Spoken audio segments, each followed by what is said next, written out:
Hey, I'm Sith King. And I'm Sonic Sons. We're the Rambling Reviewers. And today we're looking at Puss in Boots: The Last Wish. Which, It's good. this is hard for us. Yeah, this might be a short review. The Way of Water, Avatar: The Way of Water, which, by the way, was getting worse reviews in this film. That was easy for us to review because, well, quite frankly, see the previous review. But in reality, there were just a bunch of plot holes, inconsistencies, wasted opportunities, and more. Things where you could, obviously say, just fix this one thing, and the rest of the film could still be pretty much the same. It wouldn't be hard. Yeah, and this film is pretty darn good. Yeah, we were saying this to each other at the theater, when, if you wanted to adjust much of anything, it's so tied in with everything else that would be basically rewriting the whole plot. At the beginning, Puss in Boots is having a party at someone else's house. We're starting with the... Okay, I guess you got some more to say. No, not really. I guess we'll just... Let's do it. Start the... He's at a party at someone else's house. It's an amazing party, and the governor shows up, says, hey, this is my house, and he just, casually fights off all the guards and stuff. And then a freaking giant shows up, and it becomes this big ol' action scene in the first 5 minutes of the film. And it's really well done. The choreography is good. The action is good. The humor for the whole film is just spot on. You won't... There are a few jokes that don't land perfectly well, but it's good. It was pretty good. One of my few critiques is how, in this next bit, Puss just has this amazing heroic triumph, and then he dies being crushed by a giant bell. Yeah, and that's kind of the thrust of the film. Puss is in this universe, in the Shrek universe. Cats have 9 lives, and Puss just found out that he's on his last one.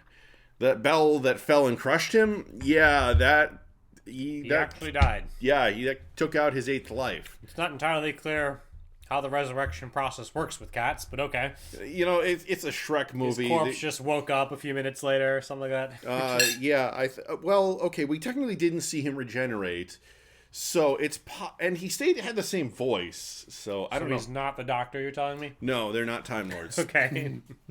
Cats are not Time Lords. Confirmed. There's a sentence I didn't think I'd ever say. Yeah, so the Doctor, who is also a bazillion other jobs, the guy has 2 minutes of screen time. To be clear, this is an actual doctor and no longer the Doctor from Doctor Who. Oh yeah, okay. I probably should have made that more clear, but the local doctor said, Puss, you died. Is there anyone you are close to? And we don't know it at this point, but that's actually kind of an armor-piercing question for Puss. And says, okay, well, you can probably retire because this is your last life and go to this place with a woman who keeps a zillion cats. A crazy cat lady, archetypal, pretty much. Well, okay, she's black, but That's we'll new. We'll get to her. We'll get to that. That's okay. Not okay. So then Puss goes to a bar where he's drinking milk, and he's totally alone when he's doing this. And then, in between him taking a sip, this wolf is sitting next to him, and the wolf wants to kill him, and Puss thinks that he's a bounty hunter. He's like, well, I'll fight you off. And it turns out this wolf is freaking invincible, and Puss is completely incapable of fighting him and is scared. He sees the lives flashing before his eyes and runs off and even leaves his sword behind. Yeah, okay, this is one of my few complaints about the movie. It's that, and while this is addressed later in the film, it feels like Puss abandoning his quest and going to retirement just happens a little too quickly at this point. It was mood whiplash. They weren't just throwing a party in that first scene. It was the most triumphant thing we could possibly think of while he's fighting off all of these dangers, and he's completely unfazed. He's not worried in the slightest about anything. I guess they were going for the contrast. We're going to amp up his courage so his fear is that much bigger of a big deal. Yeah, but the problem is that Puss's fear doesn't... We aren't given enough reason at this point to fear the wolf. We will later be given reasons to fear the wolf, but we don't see why Puss is so afraid that he would abandon his lifestyle. Yeah, it's you could have potentially hinted at the fact that he was maybe he's aware he's on his last life already, and maybe he's also he is aware of that. No, maybe he was aware during the party. Is what I'm saying. Maybe earlier on we could have had hints that like, oh, this great thing is kind of a facade, and he's a little more worried underneath than he lets on, and he's a little more lonely underneath than he lets on, and now a crisis comes to like kind of force him to look at that. Okay, I should say he knew he was on his second to last life at that time. Then he lost it and is like, oh no, my worries really are catching up to me. As opposed to he thought he was on like 4 lives and really didn't know. Because then you could just layer in the tone and sort of be emotionally prepared for like, oh, things actually could really go south. And then they do, as opposed to like, the plot just kind of janked him to this new such situation, right? Right, yeah. But yeah, it's a whiplash, but not a satisfying whiplash. Yeah, it's interesting kind of what makes it whiplash satisfying or not. It's harder to do at the very beginning of a story. If you've built up elements that then can show up and be like, oh, it's that thing from half an hour ago come to haunt us, and that makes sense, I get it. But if it's like everything is 100% great, never mind.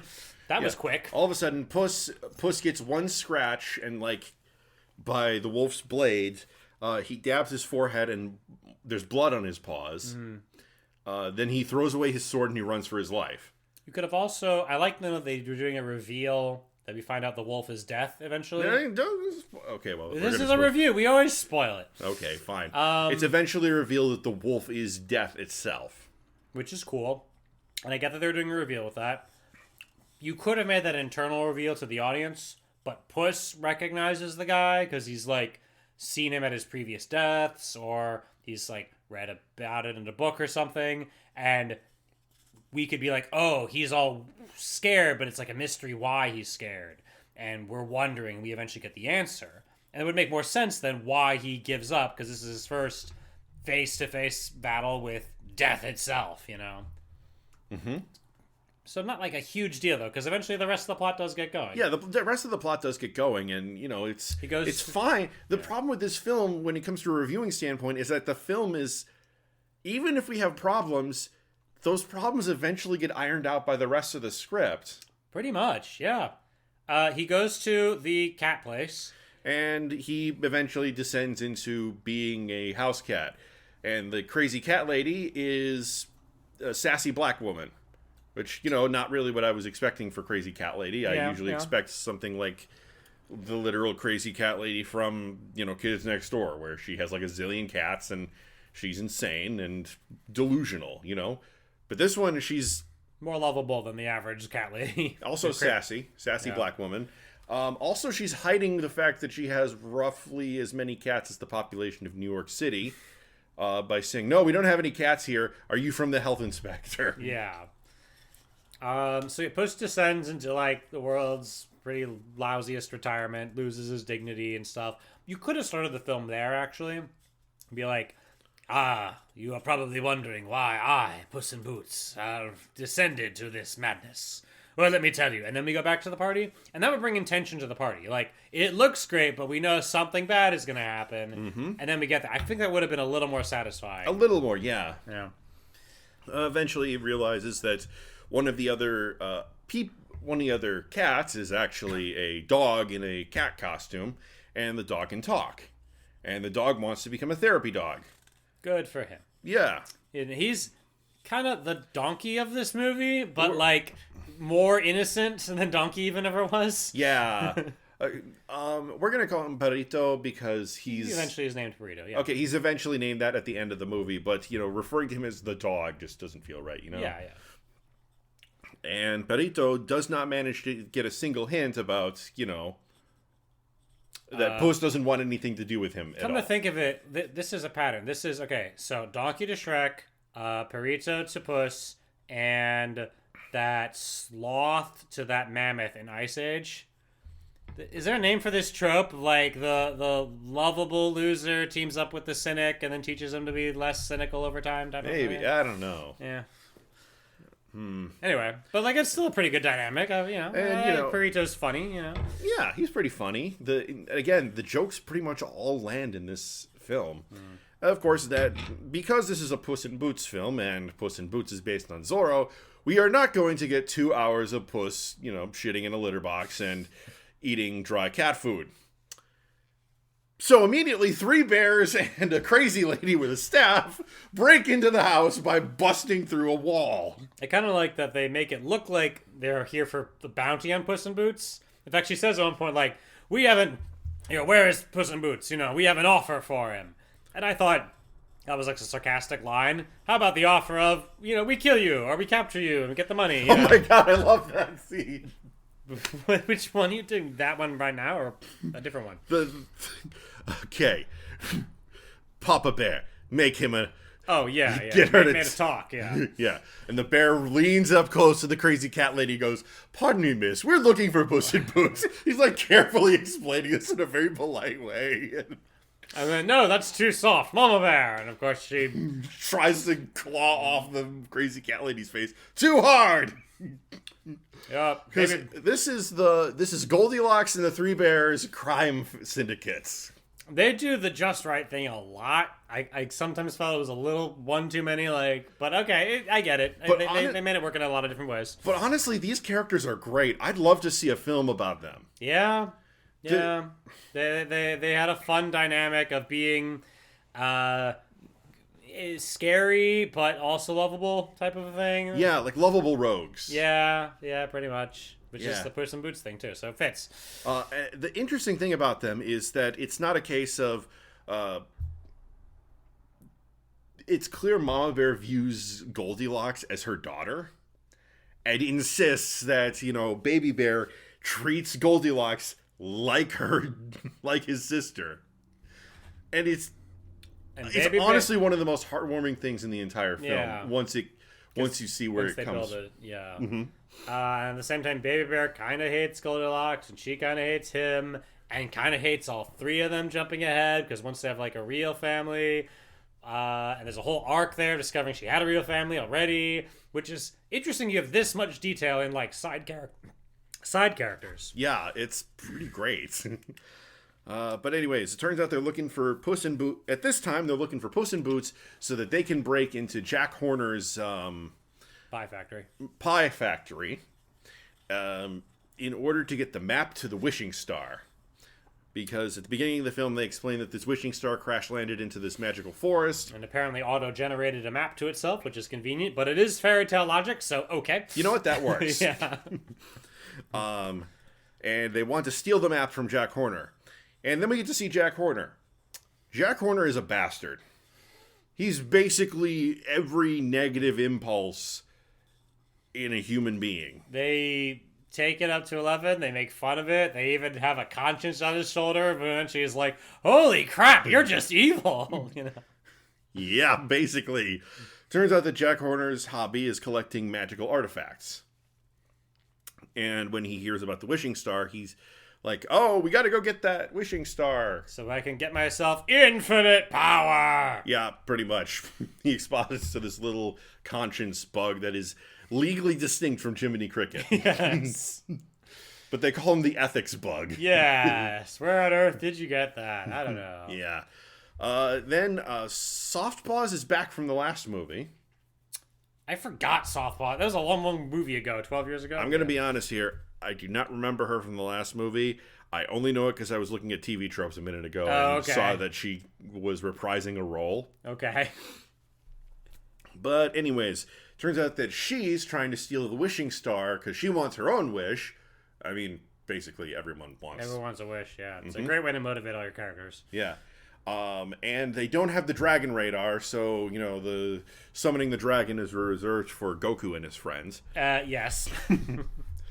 So Jack Horner gets all of his magical artifacts together, and he traces after everyone who's trying to steal the wish, which is the bears, Puss, Softpaws, and Perito.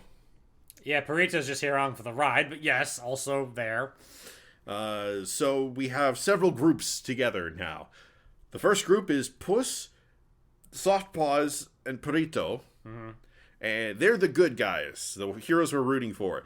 Then there's Goldilocks and the Three Bears. Then there's Jack Horner, who is a bastard. And then there's the wolf, who's been showing up anytime Puss has been in any stressful situation. So yeah, there's a lot of things to juggle here, which they juggle pretty well. Yeah.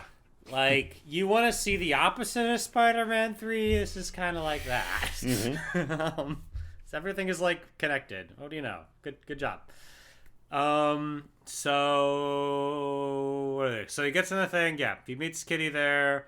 They get the map. They go to the Dark Forest, which has got this whole portal thing to another dimension. It was more complex than I thought it would be. The landscape changes based on who touched the map last, essentially, which is neat. I didn't expect them to use that as much as they did. At first it was like, so Puss holds the map, and it's like, all these deadly things. And then Kitty holds the map, and it's all these deadly things. And then Perito holds the map, and it's all these pleasant things. And I thought that was going to be, okay, they just had needed an excuse for Perito to hold the map and be part of the journey. And then later on, they use it, like, strategically. like Goldilocks gets it and turns a cottage shows up from her past. And then, like, Kitty deliberately gets it to mess up the landscape to help out in a fight scene. Yeah. I was like, oh, okay, you're doing all this. All right, cool. Yeah, it's pretty clever. Yeah, using the actual rules you established.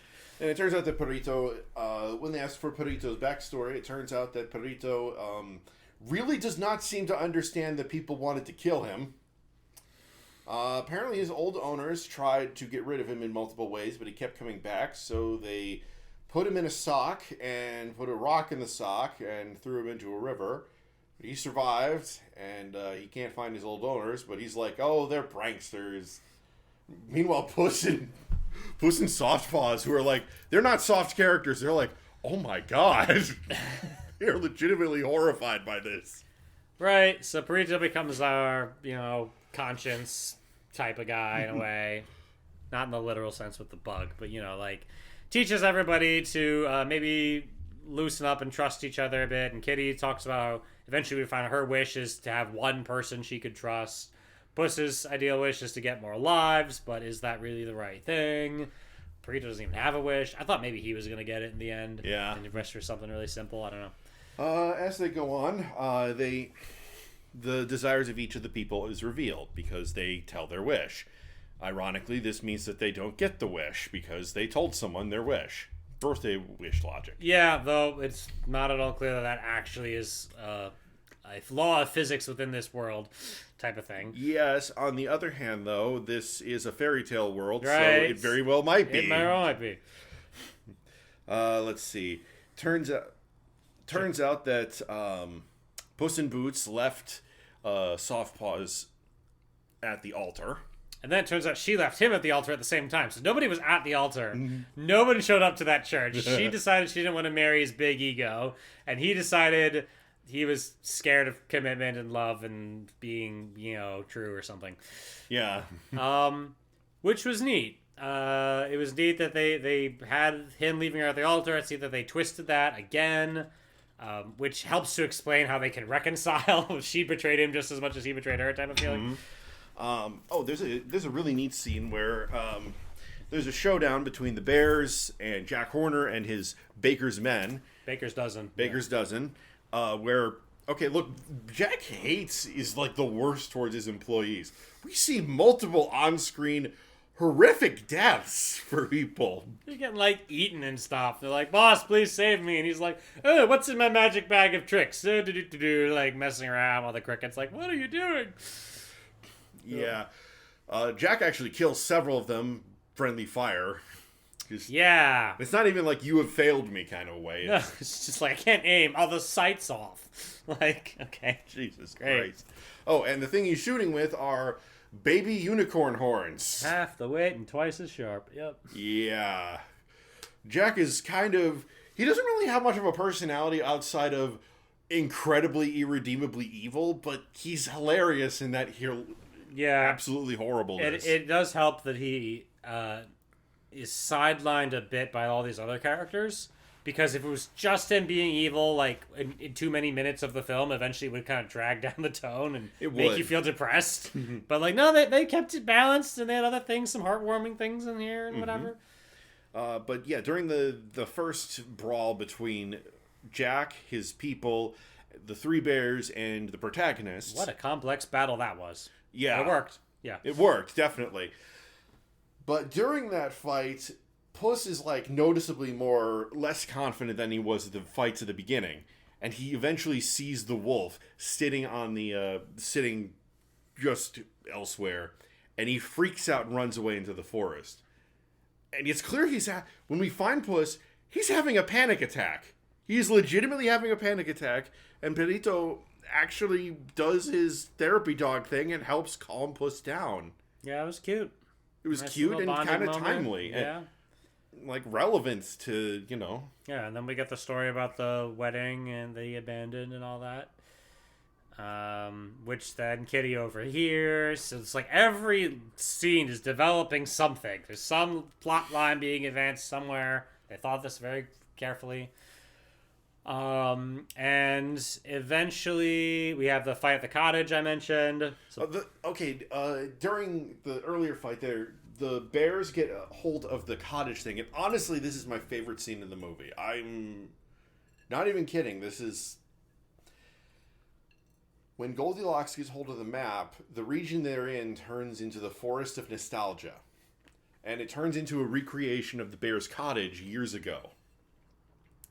And the bears are absolutely overjoyed. They're like, oh, this is awesome. We get our house back. And apparently they lost it somehow, some way. Whatever.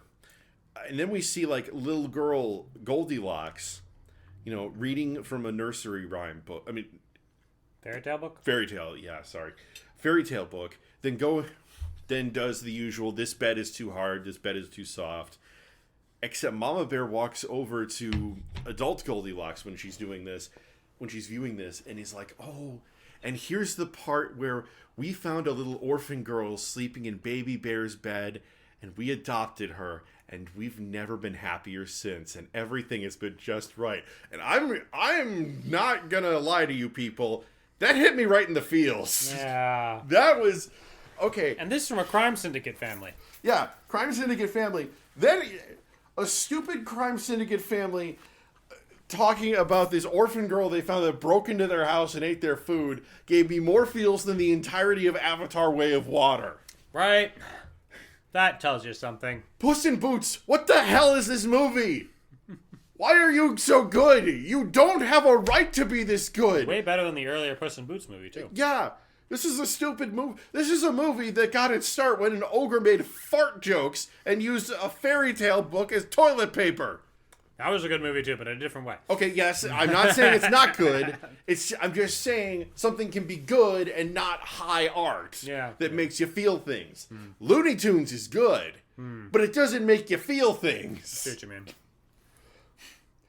Okay, Roadrunner can chase Wile E. Coyote. Wile E. Coyote can chase Roadrunner, but it doesn't make you feel the same thing as you are and always shall be my friend. Yeah. And watching Spock slowly slide down the glass as he dies from radiation poisoning after saving the ship. God damn you! Yeah. So after all that, there's a fight scene, but somehow it works. And they're sneaking in to get the map. And the whole thing happens where they mess with the landscape deliberately, which is cool. And eventually, Puss has got the map, but he's stuck in the Cave of Lost Souls, which again, I thought was just like a funny reference to look at all these obstacles you're totally never going to see. But they saw it, and it turns out to be reflections of all his past lives that party for a bit, but then they're like, hey, you're not as cool as you used to be. You're on your last life, and you're being cowardly and all this stuff. And then Death shows up. Yeah, the wolf actually reveals that he's Death here. He said, and I don't mean it metaphorically, or figuratively, or poetically, or any other way. fancy way. I'm Death. And he's just smashing through the crystals showing Puss's old lives. The wolf doesn't have too many scenes, but I think that's for the best. Oh, yeah. He's not a very deep character. He's just Death. He's interesting in how he motivates Puss to the rest of the adventure. Yeah, he's a character for Puss's growth rather than his own independent character. When he shows up, he serves as a way to push Puss forward, but he doesn't. And every one of his scenes is just really cool and stuff. Got those red eyes and those creepy scythes and he's all that. his motivation in this film is that he's really annoyed that cats get 9 lives while everyone else gets 1, and Puss has been so irreverent about his previous lives that he's just going to take him now, which is against the rules. But he says Puss won't tell anyone, probably because he's going to be dead. So who are you going to complain to? Well, I mean, technically, if there's an afterlife, I bet he could complain there. But You could talk to that guy from Dragon Ball. Huh? Yeah. About the death. Okay. I want Puss in Boots training with King Kai. But you see, Wolf, I have a secret technique. Kaioken! That'd be crazy. Puss in Boots using the spirit bomb against Jack Horner. Yes, please. I will take this, please. It's dumb, but I love it. Yeah. But seriously, the Wolf, all of his scenes are directed nearly perfectly. The music is tense. He's got like his leitmotif. He's a little whistling thing that he does or whatever it was. Yeah. This results in Puss running for his life, scared shitless, out of the thing of lost souls, which looks a lot like the Fortress of Solitude. And he manages to conveniently run straight to where the wishing star is. But at with the map in hand, with Kitty and Perita being like, no, he's abandoning us. He's being a jerk after all. Yeah, and everyone basically arrives at this. Oh, and there's another scene where Goldilocks reveals that she wanted to wish for a real family. Which comes just a little too quick, but I understand that they, had to get to the rest of the movie. You know? Mm-hmm. They're kind of just, she's having a fight with Baby, and Baby, badgers her about it. What were you wishing for, anyway? And she blurts it out, but, man, blurting it out is not only a rude thing to say, it also kind of ruins your chances of getting that wish, you would imagine, because they're not going to help you go get it. But, okay, fine. Okay, he's been bad. He started the movie by saying you're not even a real bear, so, you know, that should give an idea of how, that this has probably been building for a little while. Yeah, so it's just a minor nitpick on my part. Yeah, okay. But it really... minor nitpicks are all we can really do for this film. So we also missed the cuteness war scene that happened. The cats trying to be as cute with their eyes as possible. Yeah, and Perito trying to be as cute as them, but instead looking like he's got a hernia. Right. Anyway, we get to the wishing star. Looks like Puss is just about to wish for his 9 lives. When Kitty shows up, it's like, dang it, you betrayed me. I thought I could trust you. You're my ex-fiance and all this, but we were getting back together, apparently. And then everything breaks loose at once. Yeah, pretty much. Death shows up. Basically, the next 10 minutes is nothing but nonstop action. Pretty much. Everyone shows up wanting the star. Goldilocks and Three Bears and Horner. At one point, Baby's in danger, and Goldilocks gives up her chance of the wish to go save him because that's a real family. But also, Puss has to duel with Death, who makes it into a one-on-one thing by putting these magic flames around them. And he eventually, quote, defeats, unquote, Death by, just standing up to him. And Death's like, oh, no, it's boring. It's like you've accepted the inevitability of death. I would have underlined that just, one line more near the beginning if Death had said, the thing I hate most are the people who think they're immortal.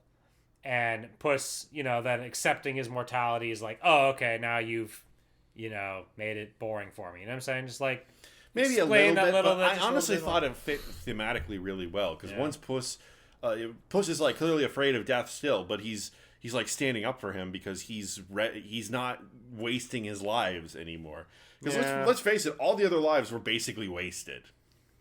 Well, he probably helped a bunch of innocent civilians, but yes, he never had personal relationships. Okay, the way that he died was usually very silly and stupid. Do you think it would have been a little bit better if him standing up to Death involves him tossing aside his weapons and being fine, you can kill me if you want to, and really I'm not fighting you anymore, but I'm also not scared? Would that have been a notch higher?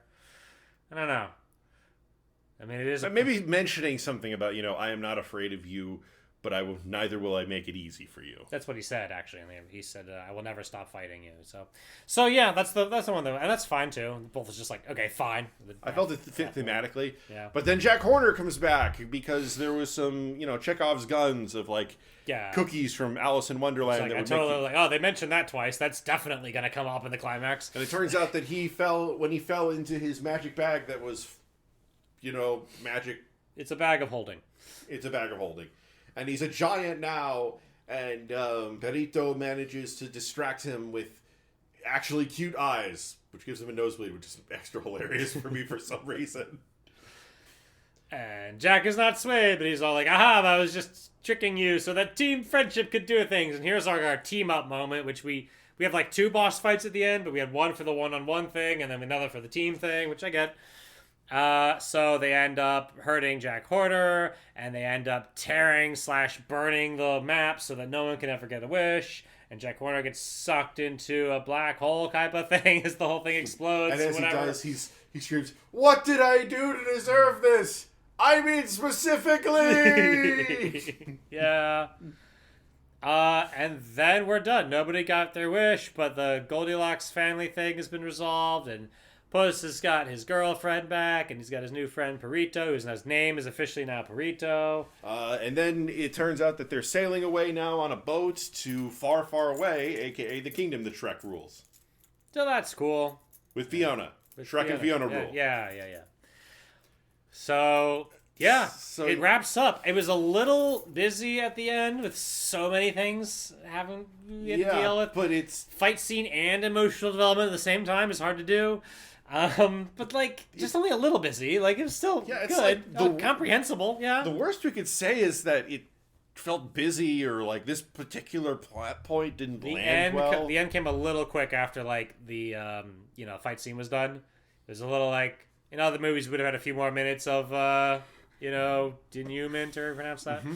Yeah. But okay. But yeah, we don't really have much bad to say about this. It's a legitimately good film. Right, which is why I can understand having a 95% of Rotten Tomatoes.